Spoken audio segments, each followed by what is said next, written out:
Show you an amazing improvement. Lucas, how you doing? Great, how are you, Paul? Good. So this is speed tape where we package everything. Show us the current state. So the current state, we have a piece of foam here. It's got a light mounted in it here, and that's so that we can align the labels front and back.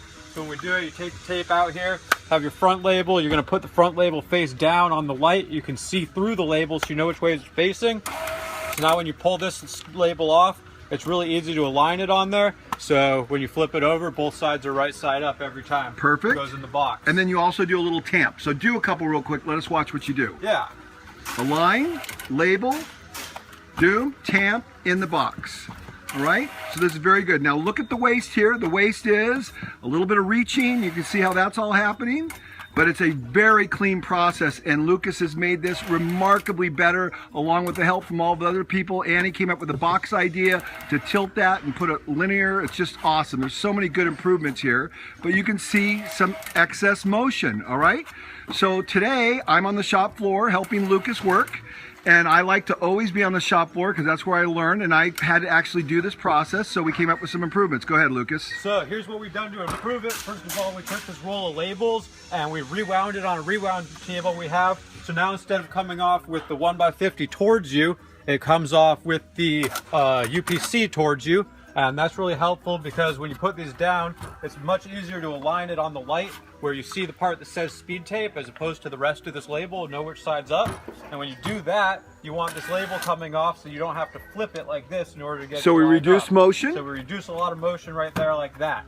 And then we discovered that the entire flipping motion and tapping it down there wasn't really necessary because we're putting these side by side in a box where they're actually pushing on each other. And we did a test and they're pushed on perfectly. Yes, so we eliminated some over processing, right? So now we just put the label on and it goes straight in the box like that. So that eliminated a ton of motion. Now, what about our reference? We haven't talked about, we changed this reference point right here. Let's look over there what we did. So let's go back and do that one real quick. Over here when you're putting the tape down on there, you got this proud part. You kind of got to line that up to put it on there so you can see through it right.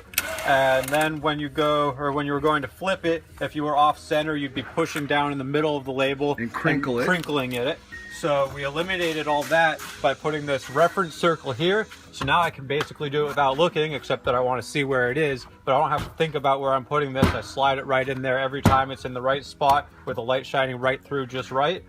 And the label, yeah, position. We eliminated a whole bunch of over processing, motion, and everything. Small little 2-second improvements. And then the last thing we've done here is we determined that there's a lot of motion reaching from here all the way up down in this box every time. So we're taking this box, and we haven't made it out of wood yet. Just temporary. With it temporarily, but this box we're going to have angled downward like that.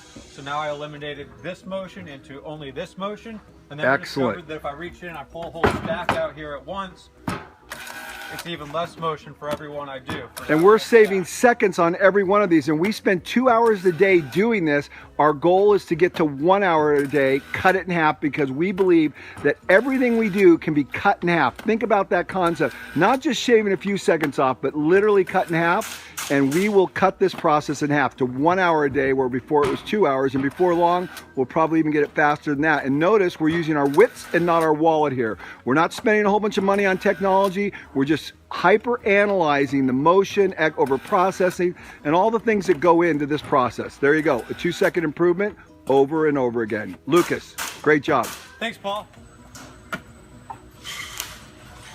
Wow, we just did 1,240 minutes now. No way. Yeah, and before we did any of this, we did 1,202 hours. That's less than half the time. So you cut it in half. Oh yeah. And I noticed you even made another change since I left. You have the box vertical now. Yeah, this is the last improvement we came up with since you left us. And now when we pull these out, they're all coming out the way we need them. So there's no extra flipping, no thought about it. They come out in a stack. They go right here. They go right here. No over processing. No over processing. Unbelievable. And on top of that, we got everything a little bit tighter in here. So we eliminated a couple more inches of motion. So just for the record, you made a bunch of small little tiny 2-second improvements, and it all added up to almost cutting the process, actually cutting the process more than in half. More than in half. Wow.